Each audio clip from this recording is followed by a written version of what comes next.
एक गांव में एक बूढ़ी महिला अपने परिवार के साथ रहती थी। उसका एक बेटा था जो अपनी माँ से बहुत प्यार करता था, किंतु उसकी पत्नी और बच्चे उसकी माँ से बहुत दूर भागते थे क्योंकि वह महिला बूढ़ी हो चुकी थी। साथ ही उसकी कमर भी झुक गई थी। वैसे वह अपने सारे काम खुद कर लेती थी, लेकिन फिर भी वो उसकी पत्नी और बच्चों के लिए हमेशा खटकती थी।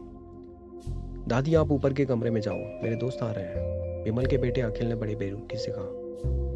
पर बेटा, मैं तो यहाँ बहुत दूर बैठी हूँ, विमल की माँ ने बड़े प्यार से कहा। नहीं, आप यहाँ से जाओ, वो मुझे चिढ़ाते हैं, अखिल ने जोर से डांटते हुए कहा। क्या हुआ अखिल, क्यों चिल्ला रहे हो?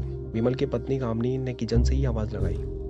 देखो ना माँ, ये दादी यहीं बैठी है और मेरे दोस्त आने वाले हैं। माँ जी, आप ऊपर चली जाओ, क्यों हम लोगों को लजवाती हो?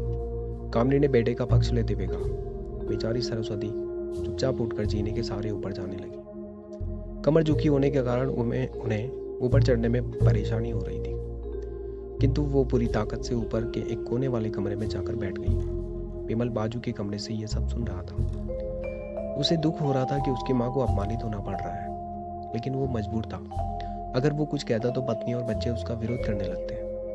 वह चुपचाप इस तरह हर दिन अपनी माँ को अपमानित होता देखता। रात को विमल की पत्नी ने कहा, देखो जी, अब कुछ करो। कल कलेक्टर साहब की पत्नी आई थी। माँ जी अपनी देसी धोती पहनकर ही उनसे मिलने चली गई। मुझे बताते हुए शर्म आ रही थी कि ये मेरी सास है। मैंने कह दिया कि वह दूर के रिश्तेदार हैं और इलाज कराने आई है। विमल को रोना आ गया, किंतु फिर भी वह चुप रहा। उसे समझ में नहीं आ रहा था कि वो क्या करे।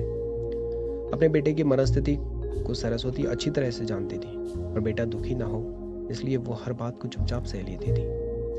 विमल बहुत उदास रहने लगा। एक तरफ परिवार और सामाजिक स्तर पर जीने की प्रतिबद्धता, तो दूसरी ओर उसकी माँ। आखिर माँ से अपने बेटे की यह हालत देखी नहीं गई। एक दिन उसने अपने बेटे से कहा, विमल, बहुत दिन हो गए, मैं अपने गांव जाना चाहती हूँ। मेरा यहाँ मन नहीं लग रहा। किंतु माँ, वहाँ तो कोई नहीं है, तुम्हारी देखभाल कौन करेगा? विमल ने आश्चर्य से पूछा।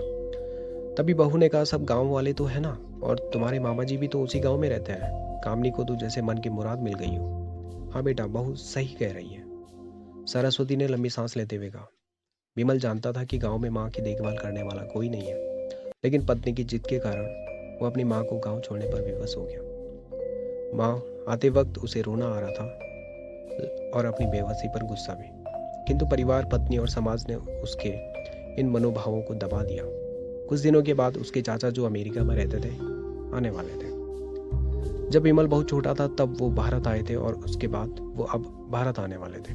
पूरा परिवार और आस पड़ोस में सभी बहुत खुश थे। डॉक्टर रमेश ने जैसे ही घर में कदम रखा, सबने मिलकर बहुत उत्साह से उनका स्वागत किया। क्यों विमल, भाभी नहीं दिख रही, कहाँ है? डॉक्टर रमेश ने उत्सुकता से पूछा। जी, वो गाँव में रहती है, उनका यहाँ मन नहीं लगा, कामनी ने सपाट लहजे में उत्तर दिया। डॉक्टर रमेश ने विमल की ओर देखा तो विमल ने अपनी आंखें झुका ली। डॉक्टर रमेश समझ गए और बोले, कल हम भाभी से मिलने गाँव चलेंगे। दूसरे दिन सभी गांव के घर में पहुंचे। देखा कि सरस्वती को बहुत तेज बुखार है और वो पलंग पर असहाय पड़ी है। डॉक्टर रमेश दौड़कर सरस्वती के पास गए, उनके पैर छूकर रोने लगे। सरस्वती की यह हालत उनकी कल्पना से परी थी। वाह बेटा विमल, तूने तो नाम उजागर कर दिया। अपनी माँ की यह हालत देखकर तुझे तो शर्म भी नहीं आ रही होगी। डॉक्टर रमेश ने विमल को लगभग डांटते हुए कहा। नहीं देवर जी, विमल का कोई दोस्त नहीं है, मैं खुद गाँव आई थी।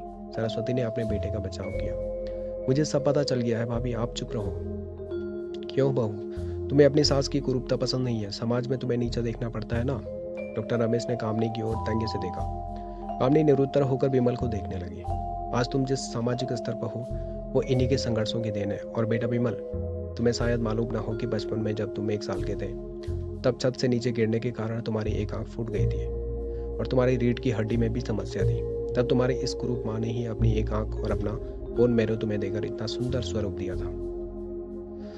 कामनी बेटा, इतने सालों तक संघर्ष करके बेटे को प्रशासनिक अधिकारी बनाने वाली इस संघर्षशील औरत को तुम लोगों ने ये दशा कर दी। ईश्वर तुम्हें कभी माफ नहीं करेगा।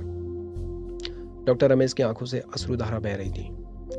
अब भाभी, आप मेरे साथ अमेरिका जाएंगे, यहाँ इन स्वार्थी लोगों के बीच नहीं रहेंगे, डॉक्टर रमेश ने सरस्वती से कहा। डॉक्टर चाचा ने जब ये राज बताया तो उसके बाद तो विमल को यही लग रहा था कि उससे ज्यादा पापी इंसान इस दुनिया में और कोई नहीं है। वह दौड़कर गया और अपनी माँ के कदमों से लिपट गया। माँ, मेरा अपराध अक्षम्य है। अब सिर्फ आप ही उस घर में मेरे साथ रहेंगी। विमल ने आग्नेय दृष्टि से अपनी पत्नी और बच्चों की तरफ देखते हुए कहा। कामनी को भी बहुत पश्चाताप हो रहा था, किंतु उसकी हिम्मत नहीं हो पा रही थी कि वो माँ से आंख कैसे मिलाए।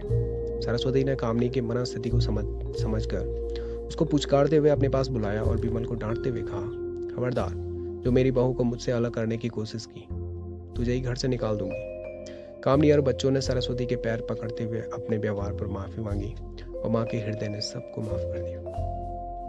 Thank you. Thanks for watching.